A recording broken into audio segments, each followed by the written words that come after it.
Community and Enterprise Resources Committee of 25 February 2025. We have present in the meeting Councillors Anderson, Barker, Brogan, Brown, Carmichael, Convery. We have apologies from Councillor Corbett. We have present Councillors Cowan, Cowie, Devlin, Dewar. We have apologies from Councillor Fagan. We have present Councillors Ferguson Miller, Gowland. We don't have Councillor Horn in the meeting. We have present Councillor Johnson Dempsey, Kerr. We don't have Councillor, I'll just check, Councillor Lennon in the meeting. We don't have Councillor Lennon in the meeting. We have present Councillor Lockhart. We have apologies from Councillor MacDonald and Councillor Shearer is substituting. We have present Councillors McCallan, McCreary, McLachlan, Nugent, and we have apologies from Councillor Toner and Councillor Clark is substituting. And we have present Councillor Wilson. I'll hand back to the Chair for the business. Thank you. Thanks very much. Item 1, declaration of interests. Can I ask if there's any declaration of interests? Don't see any. Item 2, minutes of the previous meeting, pages 5 to 14. That's the meeting of 26 November 2024. It does seem like ancient history somewhat, doesn't it? Can I move the minutes of the meeting? I'll second it. Any questions on that? Don't think so. Thank you very much. Item 3, Revenue Budget Monitoring Report 2024-25, pages 15 to 24.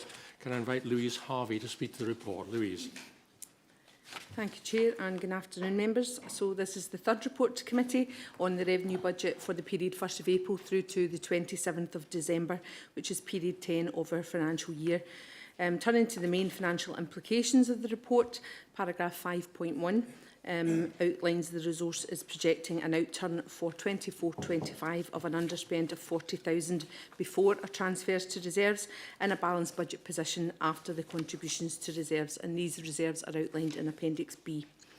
This is a position following the completion of the Council's probable the resource and Council's probable outturn exercise, and this position was reported to Executive Committee on the 2nd of February this year. The position is outlined in the attached Appendices B through to G for each of the service areas, and in the main reflects underspends in employee costs that are supporting transport costs across various services, costs of electrical power for EVs, overspends in property due to depot costs and contractor costs within roads, as well as an under-recovery of income in school meals, parking and EVs again, and planning building standards income. There are additional costs of supplies due to the cost of the replacement of bins and IT costs, the cost of cleaning and janitorial materials and equipment, and additional costs within admin due to medical and legal costs as well. It is worth noting that this position was before the recent storm event, and work continues within the resource to identify the costs primarily within the roads, grounds and waste service, and any impact on the resource position at year-end is being assessed. Budget variants are proposed as set out at the bottom of the appendices, again B through to G, and these reflect update to Community and Enterprises budget since we last reported from the 4th of October through to the 27th of December, and cover the following main areas: transfers from and to corporate items and other resources, the creation of budget to reflect the receipt of external income, budget realignment to reflect how we deliver our services, and transfers from reserves for expenditure commitments. So if I can refer committee back to paragraph 2, the committee is asked to approve the following recommendations: that a break-even position after the approved transfers to reserves at the 31st of March is noted, and that the proposed budget variants be approved. Thank you, Chair. Thanks very much, Louise. I think it would be appropriate at this point to put on record the committee's thanks to officers and staff across the resource for their work during the storm, because I think it was pretty unprecedented, the level of it. I think I'm right in saying it's still being worked on with the number of trees and things like that that were knocked down during the storm, but I think we're all very grateful, and I think it's been across social media and across individual comments a lot of praise, I think, for the department's workforce in the response there was to the emergency that the storm created. In terms of questions, Ross Clark.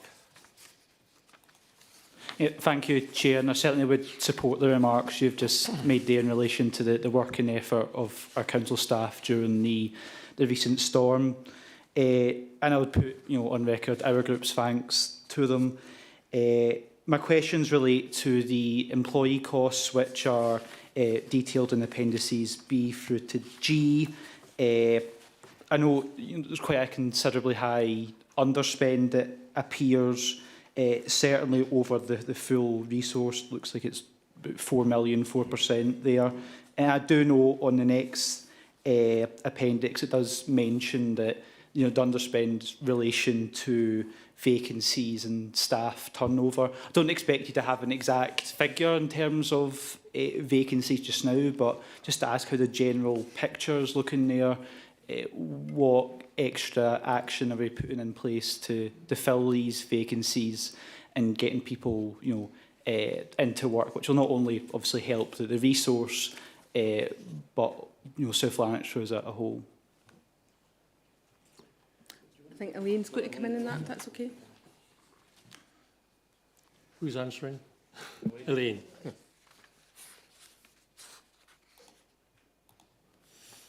Thank you for your question there. Yeah, you're right. We do have quite a number of vacancies on the go just now. I don't have a specific figure for you, but it's certainly something we can have a look at and see whether we can provide that. Obviously, the situation with vacancies changes on a daily basis depending on what stage of the recruitment process that we go through. Certainly within this resource, the recruitment is active, you know, constantly, so we have open adverts in terms of facilities and try and go through that process. Obviously there's some frustrations that we do find in terms of reference requests, but we have to comply with safe recruitment, so we have to go through a whole load of checks and balances to make sure that we're taking the right people for the right job.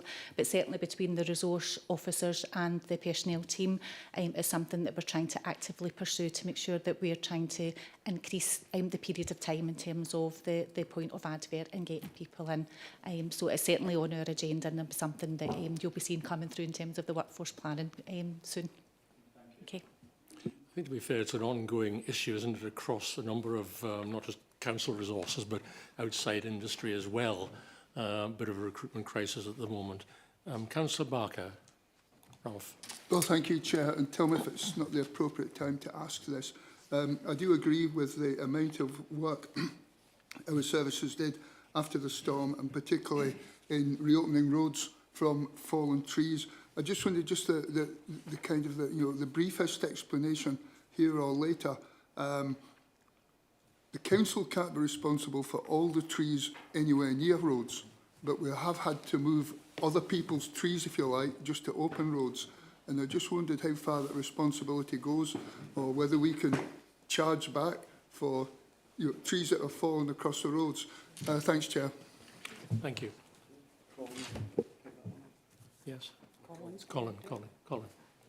Thanks, Chair. Thanks, Councillor Barker, for that question. I'll give a brief response, but it won't be a full response because it could take a whole afternoon to explain it. Certainly the response on the day of an incident like that is to get the road clear. Simple as that. We'll get it open. We'll get it open as safely and as quickly as we can.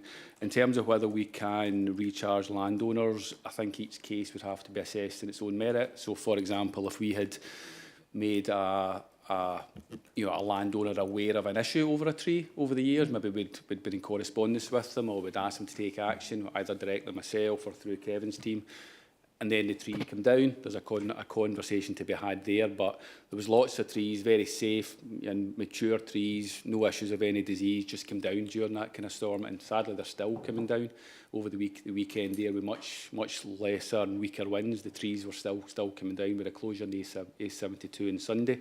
So I think where we can recover costs, we will, but it's not easy to do, and there's obviously various pieces of legislation through the Road Scotland Act that we can take action to, for adjacent landowners to manage trees, cut them back, and clearly if there are ones that are in difficult condition, we'll take that action. But the event of 2-3 weeks ago was unprecedented with over 100-mile-an-hour winds in South Lanarkshire, and we're still mopping that up. Thanks, Chair. Thanks very much. I think it's an ongoing issue. I mean, it kind of overlaps with the ash dieback disease challenge as well, which I was privileged to go and see some of the work being done before the storm to try and take down some of the trees that were vulnerable because of that particular situation. But it's a big problem, not to beat about the bush, isn't it? Can you give us any indication, Colin, in terms of the numbers of trees that we still have to deal with? Just to get a flavour for the committee of the challenge, really. I don't mean ash dieback, I mean after the storm. In terms of Probably not number of trees, but we've estimated that it could be several £100,000 of costs and clear up still in terms of trees that have come down. The roads have been opened. They've been put at the side of the road. We had over 100 odd roads closed. Kevin may have some more detail in terms of actual numbers of trees, but financially it could be costly still. Not only just trees, we've got again several £100,000 of signs that have come down. Large advanced directional signs that have just been flattened. So again, that's something we'll be looking to prioritise as we move into 25-26. Maybe Thanks. including traffic lights that face the wrong way and things, of which there are also some, I think. We'll try and turn them back. Yeah, Kevin. Thanks, Chair. As of Friday, the position was we were dealing with or have worked through a total of around 750 tree inquiries since the storm. And the way it works is, we'll, as Colin suggested, we'll go out and deal with those that are an immediate health and safety risk. And that doesn't mean that we're clearing it completely. It means that we're making it safe. So there's still lots that we still need to go back to actually clear or chip at site. But we're also still dealing with current cases, and the weather at the tail end of last week and then the storm at the weekends just exacerbated that. So lots of further trees coming down over the weekend, and even on Friday we were still dealing with 18 that were classed as emergencies. So we've got a backlog that we're working through, but it's been added to over the recent weeks. So in all honesty, it will be months before we're getting round everywhere again to clear and chip. As I said, we're still working through those that are presenting a safety risk. Okay, thank you very much. John Anderson, Councillor Anderson. Thanks, Chair. Just going back to the vacancies, when my colleague asked how many vacancies we had. At one time in the papers we used to get at a staffing watch how many vacancies we had in the department and how many we were going to fill and how many were getting kept to actually balance the budget or use for savings. I think that would be quite an easy thing to reinstate in the papers so that we'd know exactly how many vacancies we had and what the outcome of these vacancies were. Thanks. Elaine? Yeah, we do provide recruitment information in terms of some of the council-wide monitoring information that's presented to some of the committees. Members will be aware that we have changed to a new system in terms of the fusion system, so some of the information that we can get and available from that, we're still trying to finalise and refine and retune so that to make sure that what are we actually presenting to committees. So it is something I'll take back to see where we are with that, but I do know that in terms of the council-wide workforce monitoring, there is a big section in relation to recruitment, but that's for overall for the council. But I'll take back the comments around for specific resources as well. Okay, thank you very much.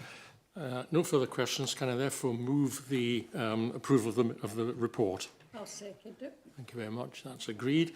Moving on to item 4, the Capital Budget Monitoring Statement 24-25, pages 25 to 28. Can I invite Graham Booth to speak to that report? Thank you, Chair. Good afternoon, members. This is our standard Capital Budget Monitoring Report and the third for financial year 2024-25.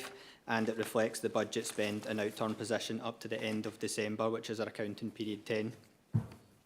At section 3, in terms of the background, explains the revised budget includes updates approved by the Executive Committee back in December 2024. At section 5.1, we're noting the resources total capital programme for the year is 47.364 million. And that includes the budget amendments totalling a net decrease of 6.315 million. And these amendments are shown in Appendix A for information at the bottom of page 27, in your papers. These amendments include a lower budget required in the current year for Hamilton Junctions upgrades, and that aligns with the profile of expenditure across financial years. And there is also an adjustment for the for the Hairmire Station Park and Ride project and the associated travel infrastructure works. And again, that reflects the anticipated timing of expenditure between 24-25 and 25-26. In section 5.2, we're noting a forecast spend for the year at period 10 of 38.925 million. And this forecast underspend against the budget reflects the timing of spend across this year and into the new financial year. and it will result in budget required in 2025-26 as opposed to 24-25. Funding for the projects that remains underspent at the financial year end will be carried forward to allow the projects to be completed in 25-26. And work continues on clarifying the overall predicted spend position for the programme for the remainder of this financial year and into next year. And officers will continue to work to maximise spend in 2024-25. There's a comment there just in terms of the actual expenditure incurred to 30th of December of 20.093 million for information. I would then refer committee back to the recommendation in section 2 of the report that the Community and Enterprise Resources capital budget of 47.364 million and forecast expenditure of 38.925 million be noted. Thank you. Thanks very much. Have we any questions on that report? I don't see any. Can I therefore move the report? Second it. Thank you very much. That report's approved. Moving on to item 5, the Workforce Monitoring Report, October to December 24, pages 29 to 34. Can I back to Elaine Maxwell to speak to that report, please, Elaine? Thank you, Chair, and good afternoon, everyone. Members are familiar with this report being the Standard Workforce Monitoring Report, which provides you all with an update on the employment information for the resource for the period of October to December 2024. You will see at section 4.1 that the resource absence figure for December 24 was 7.4%, and that represented a slight decrease of 0.2 when we were comparing ourselves to the previous month. But looking back at December 2023, the figure had actually increased by 0.6%. You will also see that the December figure is 0.4% higher than the council-wide figure. As we always do, we look at what our absence figures are at the month and project in terms of what the annual average will be. And looking at the resource, it's shown as a projected annual average of 6.5% comparing to a council-wide average of 5.8%. And just to provide some reassurance in terms of the level of activity and work that goes on within the resource around maximising attendance, you'll have heard me say this before, but it is, there is quite an industry involved between personnel and the resource management teams in terms of making sure that, there's case conferences, case management, and making sure that the right actions are being taken at the right time, all and to ensure that we are supporting employees to either return to work or, unfortunately for some employees, perhaps get through ill health retirement, etc. processes. Moving on then, we look to section 4.2 of the report, and you'll find details in Appendix 2, where we can see that there were 301 occupational health referrals made during the period. It is shown a decrease of 25 when compared to the same period last year. We know last year at this point in time there was a number of changes happening within the system, and we had a slight increase in numbers last year. But that being said, obviously we have taken cognisance of the fact that for the resource it's showing no employee counselling service referrals for that period. We have analysed to make sure that there are no cause for concern.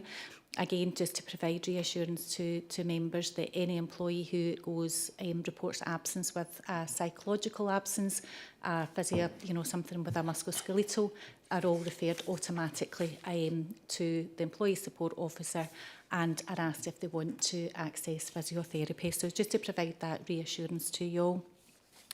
I think furthermore, just in terms of some of the work that we have done, specific within our facility services, the team, the management team within facilities have worked closely with the employee support and providing support to their facilities training day last week, where we had individuals from prostate cancer awareness, gambling aware, the employee assistance team themselves, the trauma-informed practice, bowel cancer, money matters. So just in terms of making sure that we were accessing and providing supports for employees that felt that they could access that, and that was done and received very well and with good support from the facilities management team. So just wanted to just provide that bit of reassurance, just based on some of the numbers that are reflected there. Moving then to section 4.3 of the report, you'll see that the accident and information is detailed, and there were 26 accidents recorded for the resource within that period.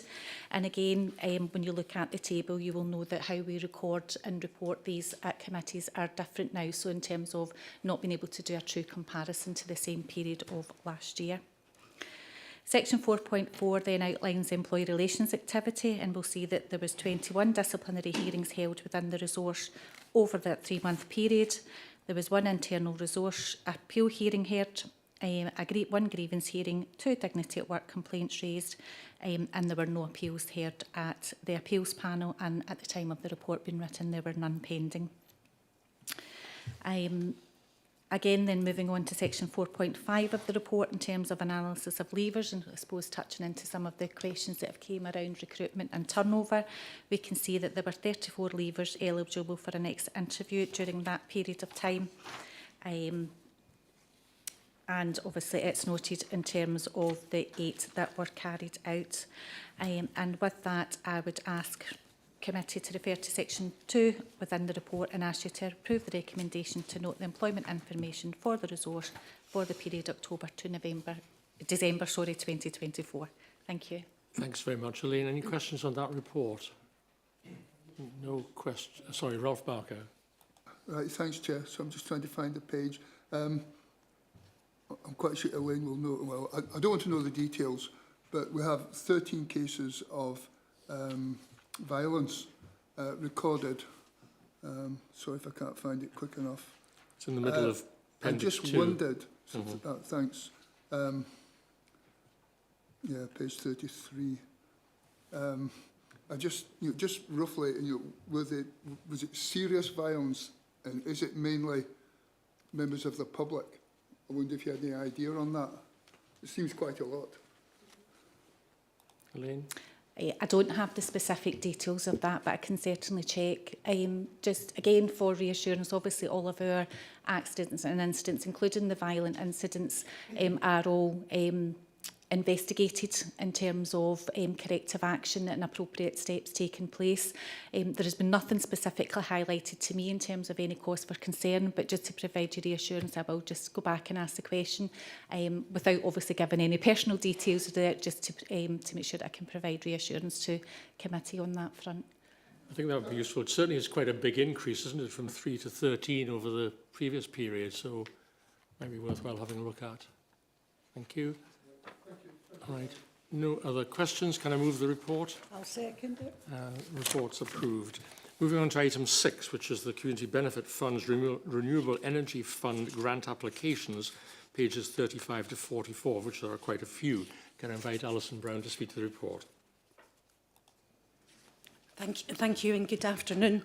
This report seeks approval for 7 grant awards from the Renewable Energy Fund. The first is to Braidwood Community Group to upgrade the Village Play Park, including accessible play. A grant award of just over £66,000 is proposed against a project value of £110,000. Colburn Bowling Club are seeking a grant for the upgrading of toilets within the clubhouse. A grant of £33,000 is proposed against a project value of just over £53,000. Friends of Stonehouse Park proposed to renovate a derelict pavilion within the park, which is subject to a community asset transfer, which will create an events and community hub space. A grant award of £199,500 is proposed against a total project cost of just over £200,000. A grant award of £41,136 is proposed to Lanark Community Development Trust to retain an Operations and Development Officer from March 2025 through to February 27. Les Mahago Community Football are seeking to refurbish McCurdy Pitch and create a new 7-a-side 3G pitch. A grant award of £153,900 is proposed.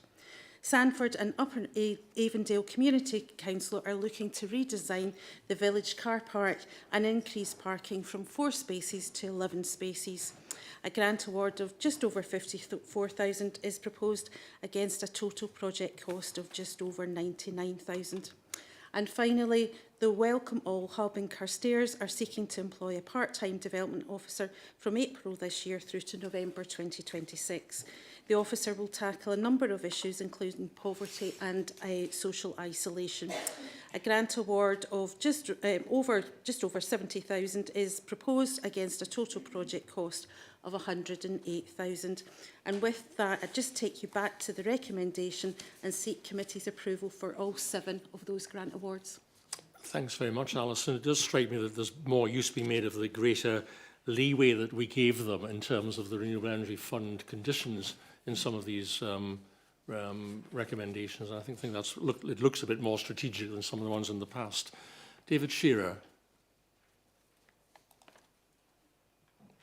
Thank you, Chair. I'd just like to welcome this report. Obviously, the Braidwood grant is within my area, and I'm sure that group will be use that money to good effect, and it will be very welcome within the community of Braidwood, as I'm sure the other grants will be in their communities. So thank you very much, Chair. Thanks very much, David. No other questions, I don't think. Can I move the report? I'll second it. Report's approved. Moving on to item 7, turn over my page. That's the South Lanarkshire Inward Investment and Property Inquiries update, pages 45 to 50. Again, Alison Brown to speak to that report. Thank you. This paper provides an update to the Council's inward investment strategy and reviews property inquiries for business and industrial space from April to December last year. The inward investment strategy was approved by committee in February last year, and 5 work streams were identified as set out in paragraph 4.1. Significant progress has been made with all of these, including the establishment of a cross-resource in-house team to collaborate and identify inward investment opportunities, a coordinated approach to property inquiry database, the creation of a standalone inward investment website, wider engagement with Glasgow City region partners to identify opportunities, and continued engagement with SDI, Scottish Enterprise and the wider private sector. In respect of property inquiries, 76 inquiries were received between April and December last year, with further analysis contained in Appendix 1, and I have provided hard copies of that in front of those members that are in the room, and apologies for a very minor typo on page 2. To highlight some of these stats, 85% of inquiries were seeking business industrial space of up to 10,000 square feet. The most sought-after areas were Hamilton, East Kilbride and Blantyre. 25% of inquiries were from construction trades and engineering businesses. 20% were inward investment opportunities, and 60% were from existing South Lanarkshire-based companies. In November 2024, a paper was presented to committee on the commercial and industrial property supply, which highlighted a number of issues, including a lack of industrial supply coming to the market, the condition of and energy performance of older premises, the fact that the private sector is not refurbishing existing stock, industrial stock has fallen as sites have become redeveloped for housing, and that the supply of service development sites or plots is critically low across South Lanarkshire. In order to address some of these issues, we're working to bring forward either development by our own hand, and an example of that is at Cathcart Road in Rutherglen, or working with partners such as at Shawfield with Clyde Gateway and with Connexus even at Peniel. And we're continuing to expand this activity. I'd also like to highlight that the team are attending various area committee meetings to discuss some of the details of this at a very localised level. And with that, to take you back to the recommendation and ask committee to note the progress being made around inward investment and the number of property inquiries and the scale of those for the period of April to December last year. Thank you. Thanks very much, Alison. Two questions, if I may, initially on this one. First of all, relating to the under 10,000 square feet challenge. And I wonder just to the extent to which in the sites you have available, you were looking to be able to meet that particular challenge, or whether the sites were looking to different sort of sizes, as it were. Thank you. We do have challenges across providing all areas or size of units. However, that Cathcart Road project that we're developing, we are looking at smaller scale units, really to fulfil that very initial market, continuing to look at opportunities for smaller and larger scale buildings across South Lanarkshire. But environment is particularly challenging around the funding, but the market demand is absolutely there. So if we can pull together a package of funding, which we're exploring a number of opportunities on, then we're very confident that the market will pick those up. And the other side of the coin is really the private sector development of sites where you identify the fact that there's limited refurbishment taking place of existing stock and the energy problems and all that that go with it. Is there anything we can do to kind of stimulate that at all? I mean, I appreciate we're not going to fund it all or anything like that, but partnership arrangements or whatever? The business support grant fund, we extended the criteria for that last year to include net zero provision. So businesses can apply for retrofit of elements of the property to assist with that. But we are seeing examples where private sector are choosing to demolish properties rather than retrofit. And that is an emerging issue in some of our more established industrial estates. So it's one we definitely need to continue to explore opportunities for. Councillor Shearer, David Shearer. Thank you, Chair. I wanted to ask Alison, given that we are looking at the local plan renewal, has there been discussions with planning to look at sites, perhaps in the rural area, where small sites that would accommodate smaller units could be included, so that we're dealing with that issue before we can move forward and actually go to the private sector for provision? Thank you, Chair. Alison? Thank you, Councillor Shearer. Yes, we have been liaising with planning on sort of both the strategic front, so protecting the industrial land that we have to ensure that we have a supply of industrial land. And some of the issues that we have got, as highlighted in the Ryden report, is that sites have been sold on for residential development and we've lost that opportunity. So we've been considering the strategic positioning around the industrial land supply, but we have also been drilling down into localities and looking at what opportunities there are, both larger and small, within the rural area. And indeed, we have identified some of those that we would be looking to potentially seek to how we can bring forward development on those sites as start-up units. Okay, thanks for your question on that one, David. No other questions, I don't think. Can I move the report? Second it. That report's approved. Moving on to item 8, which is the waste policy update. That's pages 51 to 56. Can I invite Kirsty Maguire to speak to that report?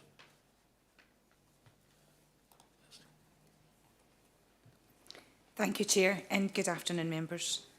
The purpose of this report is to provide the committee with an update on the latest developments in the waste sector, particularly those around future policy and new legislation. Section 3 of the report provides background and emphasises the important role that waste management practices play in the move towards a more circular economy. The section highlights the extent of the reforms required to drive forward improvements in the sector and notes that new policies and legislation will ultimately change the way local authorities in Scotland plan, design and deliver refuse collection services in the future. Section 4 of the report provides an update on specific policies and legislation. Section 4.1 details the newly published Circular Economy Scotland Act 2024, an act which contains primary legislation aimed at modernising recycling and supporting the transition to a circular economy. The measures contained in the Act are set out in sections 4.12 of the report. These measures underpin and complement the Circular Economy and Waste Route Map, which is discussed further at section 4.2. The Waste Route Map, which was published in December 2024, sets out the strategic direction for waste management in Scotland until 2030 and replaces the former Zero Waste Plan. Of particular consequence to the Council is the development of a new mandatory code of practice in household recycling, and how this is likely to have an impact on household refuse collection services in the near future. Information on this can be found in sections 4.24 and 4.25 of the report. Also of significance is the introduction of statutory reuse and recycling performance targets for household waste. This can be found in 4.2.6, the review of rural food waste collection exemptions, referred to at 4.2.7, and the Scottish Government's commitment to consult on separate textile collections, which is referred to at 4.2.7. In section 4.3 of the report, an update is provided on the deposit return scheme and confirms a new implementation date of the 1st of October 2027. Reference to the UK-wide packaging waste reforms, which are being managed across the UK by DEFRA, can be found at section 4.4 of the report. Some more detail on the packaging waste reforms can be found in the report.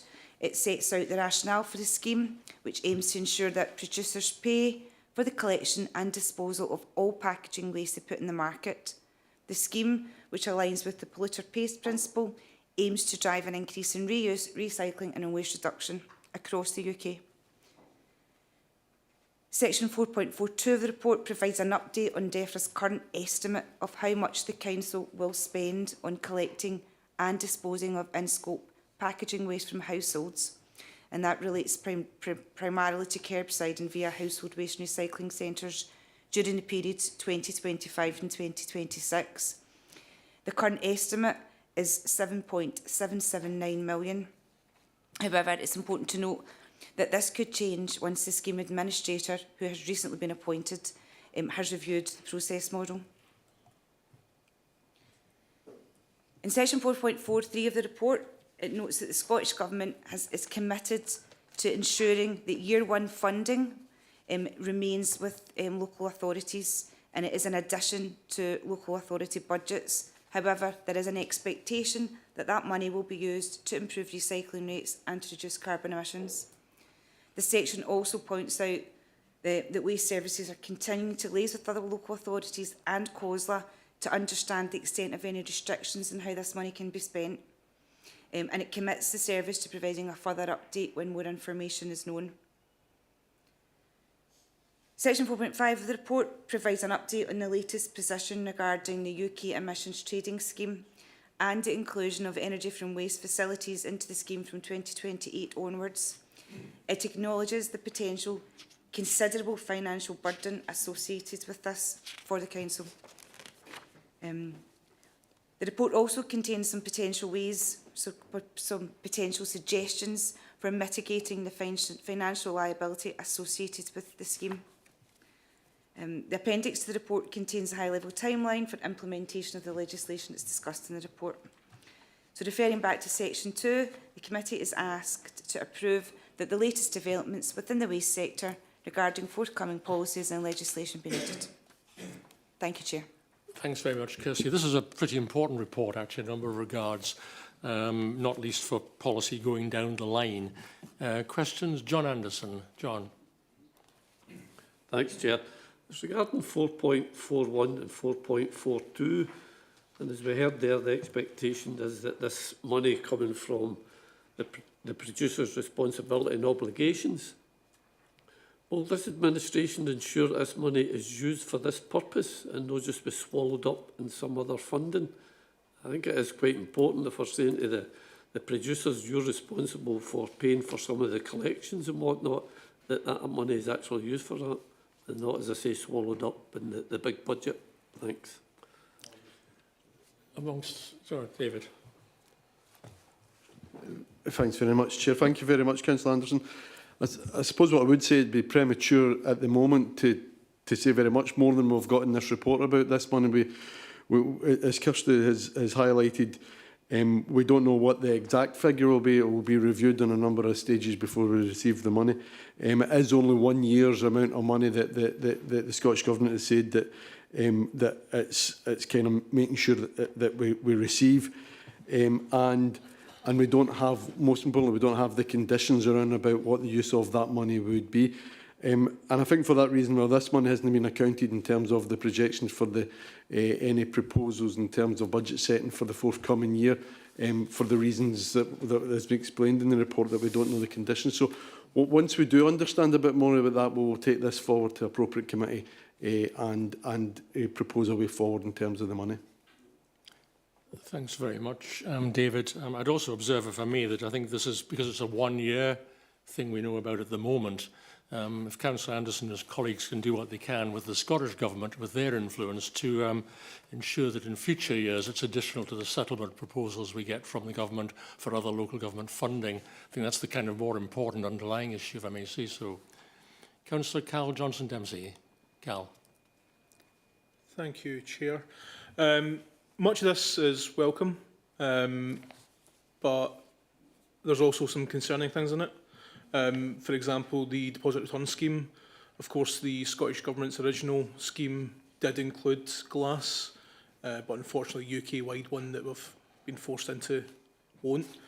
And 4.2.5, the reduction in the size of bins. Now, I don't think there's any South Lanarkshire resident that'll be happy about that. I wonder, would that therefore necessitate new bins being provided that are smaller or less frequent collections? Yeah. I think the reality is that there are options which this committee and the council have to look at going forward. But I think I'm right in saying, and David can maybe confirm this, or Kevin, that the actual content of the green residual bin, when the studies have been done on it, produce something like 65% of it contains renewable items. Now, not all of that will in fact be renewable, but clearly there's quite a bit of progress we can make with our customers across South Lanarkshire, with our citizens, to try and improve the recycling rates, which is pretty important. Kevin, do you want to say something about that? Sure. Thanks, Chair. Thanks for the question, Councillor Johnson-Dempsey. So I'll probably pick up that second point in the next paper, if that's okay, because there's a bit more detail on, you know, our residual waste and our collection service in the waste review paper. But I suppose the only point I would other make on this is we're kind of setting out a direction of travel without really having the destination yet. You know, the waste route map will be finalised March next year. What we've included in here is some of the signs, some of the language that's been used about what's likely to be included, but we'll not know more until that's been finalised next year. And then there'll be an implementation timeline around that. So however that shapes up at that point, you know, we'll be looking then to bring something forward to committee at that point in terms of how we meet our what will be statutory obligations around that. But what this paper's just trying to do at the moment is give you an idea of how complex the waste sector is at the moment, with lots of different legislation moving at different paces, and we're just trying to make best sense of that with the information we have at this time. Councillor Lockhart. Richard. Thank you. Am I working? Yes. Yes. I tell you what, thank you, Chair. The area, following on from the last question slightly, is page 53, 4.5.4. Speaking as a rural councillor with a pretty large problem on his hands already, that sentence or that paragraph frightens me. Reduce the bin size, less frequency of collection. I can foresee major fly tipping problems ahead. Could you care to comment? Kevin. Thanks for the question, Councillor Lockhart. Again, you know, we're only setting out a direction of travel at this point. You know, where most councils in Scotland have different collection frequencies than we have here. So we're not suggesting at this point that we're going to move collection frequencies or we're going to reduce the size of the bins, just merely that the legislation around this is likely to change at some point. And whenever that does happen, you know, we'll have to work up proposals to meet our statutory obligations, as well as meeting some of the challenges that you're outlining, Councillor Lockhart. You know, because there's no doubt there'll be some families, if you know that is the direction of travel, will struggle to meet that. But there's things that we can do around recycling capacity that provides additional capacity. And in terms of capacities, I'll come on to that in the waste review paper, if you don't mind. Okay, thank you. Okay, Councillor Barker. Ralph. Thanks, Chair, and thanks for a very comprehensive report, and I appreciate there's a following paper as well. Hope you don't mind just supporting what has already been said. We've done so much on meeting these targets, and yet there always seems to be something else to be done. So we just set up a good system, which I believe is a very good system, and then we have changes. In particular, one of the particular things is energy from waste, and really our system and that contractor to do the recycling it does need the money from the energy from waste, and the more you cut that out, the more difficult it is for them to provide that service. So I do get concerned about continuous changes. And the other change has already been mentioned, and that is that we can achieve something by reducing the size of bins. It seems rather, well, simplistic, the best way to put it. And although and I think we should get this sorted out between green bins and black bins, which is the same thing, I think. And although there may be recyclable material in the black-green bins, it's this problem of separating them without contamination and losing out elsewhere. So I would say, a good report, we're doing well, but we always seem to be given more to do to change the system that we have. Thanks very much. Thanks very much, Ralph. I don't think that requires any further comment. What I would say, though, just by way of observation, is that behind all of this, we've had some success with waste education officers. The recent pilot in Spring Hall, for example, which has now been extended, which we'll hear about a bit more probably shortly, has been pretty successful in increasing the success rate of the recycling arrangements for the communal bins.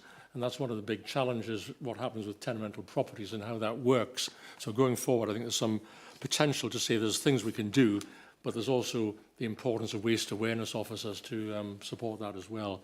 Can I move the report if there's no further questions on that one? Maureen? Oh, second. Thank you very much.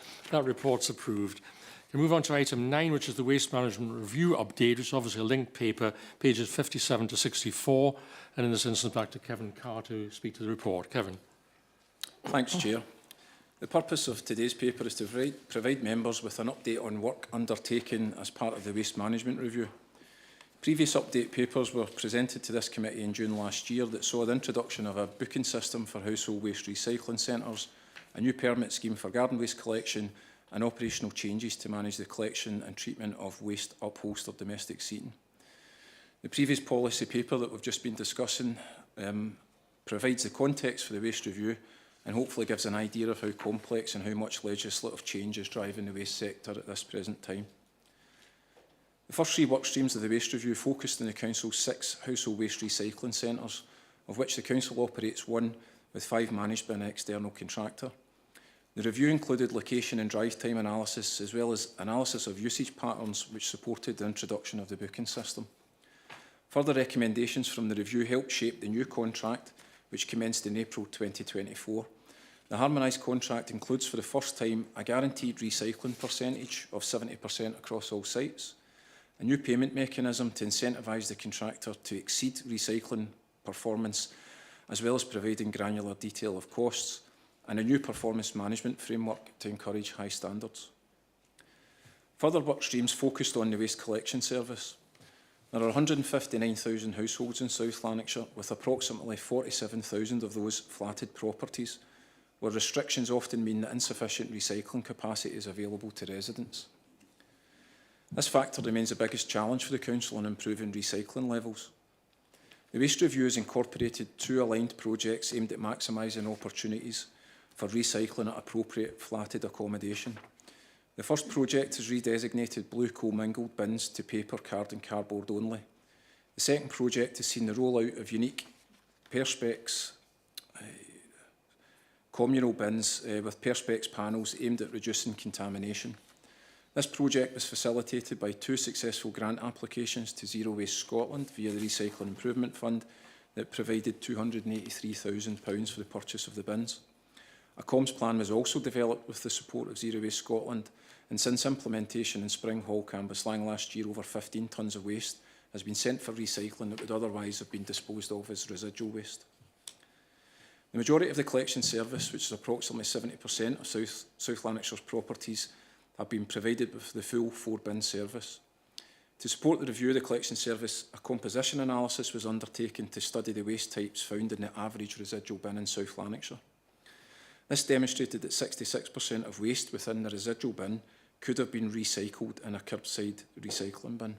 So just touching on some of the discussion that we had in the previous paper in terms of capacities and collection frequencies, this data kind of provides the context of how the service is being utilised at the moment. And as members have just heard, the waste route map contains a commitment to publish the new mandatory code of practice by the end of March 26 and to introduce statutory recycling targets. However, there remains uncertainty about what these will look like and what will they mean for the Council.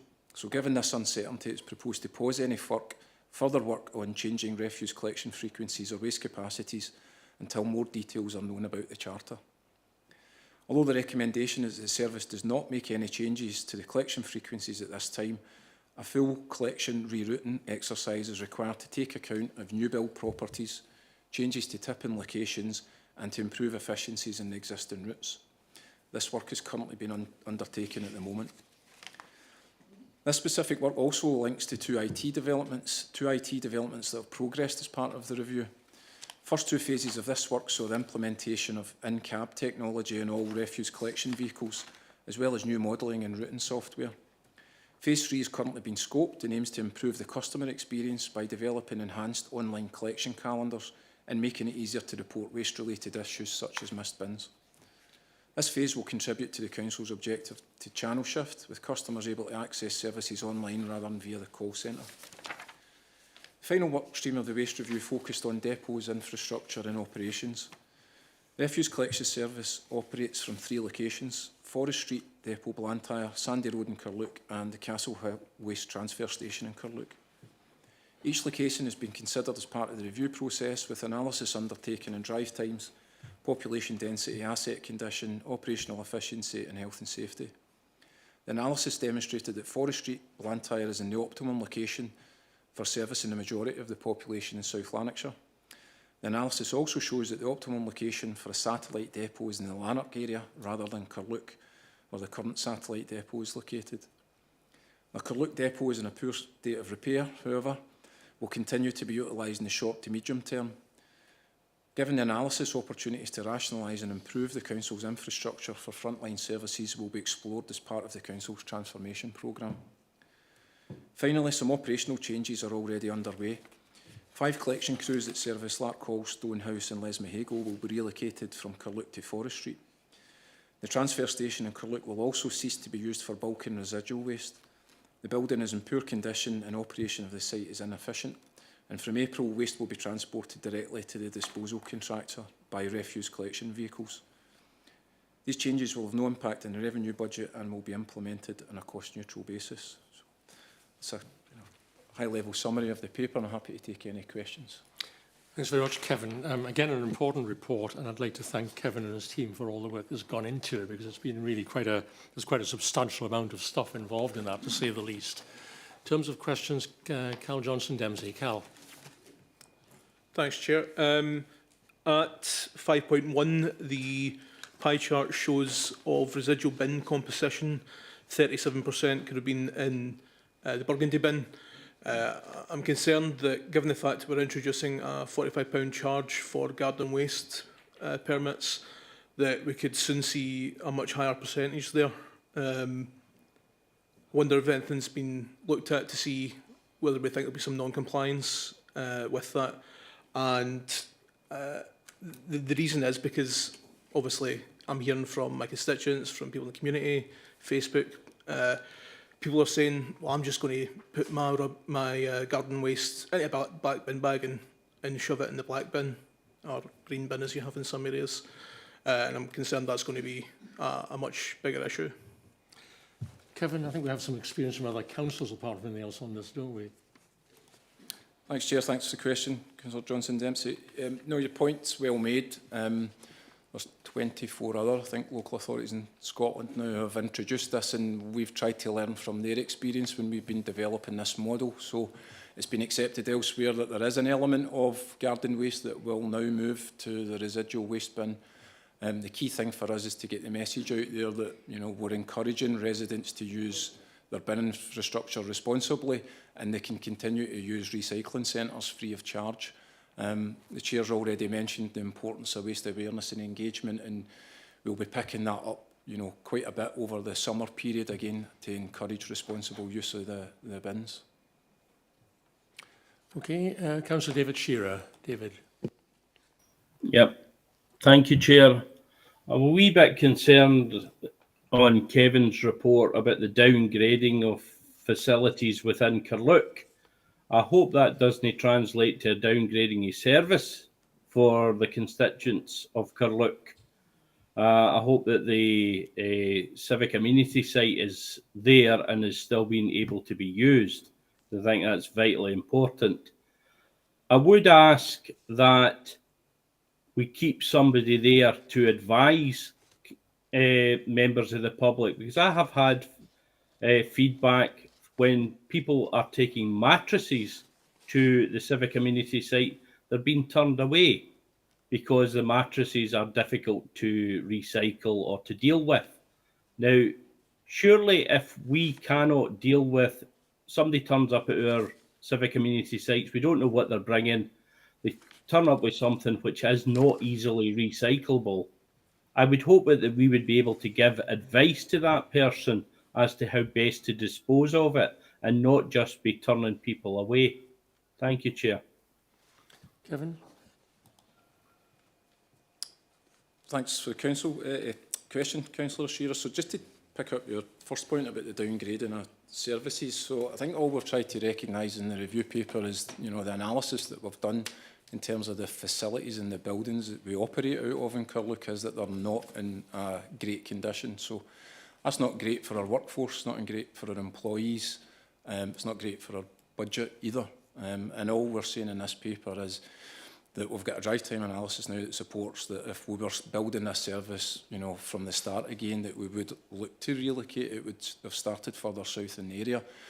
And in terms of the customer perspective, I think all customers are concerned about is that their bin is collected on the day that we said we were going to collect it, rather than where the RCV started from. So that will continue to be our commitment to customers, regardless of where we're based. In terms of the CA site in Carluke, there's no impact on that at all. The waste transfer site station is adjacent to that, and the CA site will continue to operate as normal. In terms of mattresses, Kirsty, maybe bring you in maybe to answer that. Thanks. So in terms of mattresses, there are 2 of our civic community sites that can't accept mattresses, and that's not because they can't be recycled. It really just comes down to space. So mattresses will require a separate skip. They can't be mixed with anything else, and it's the same when we're looking at sofas. So it's the same situation.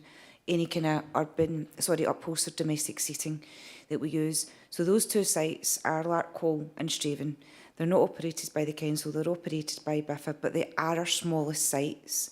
So because of that, we're unable to take these items at these sites. But we do advertise that when residents are asked to book a site, we do make it clear on the booking that we can't accept those items at those sites. But there's no issue for Carluke. Carluke can accept mattresses and sofas.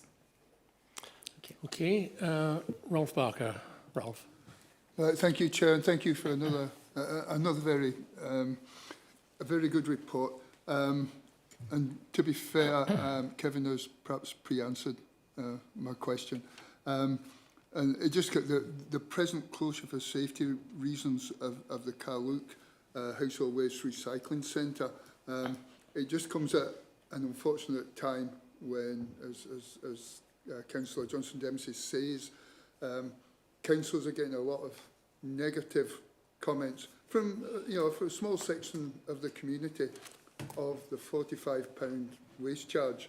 It just comes at an awkward time.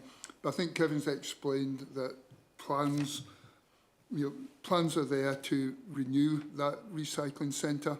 I just wondered if this present safety closure, is it going to be recurring closure? Thanks. Kevin.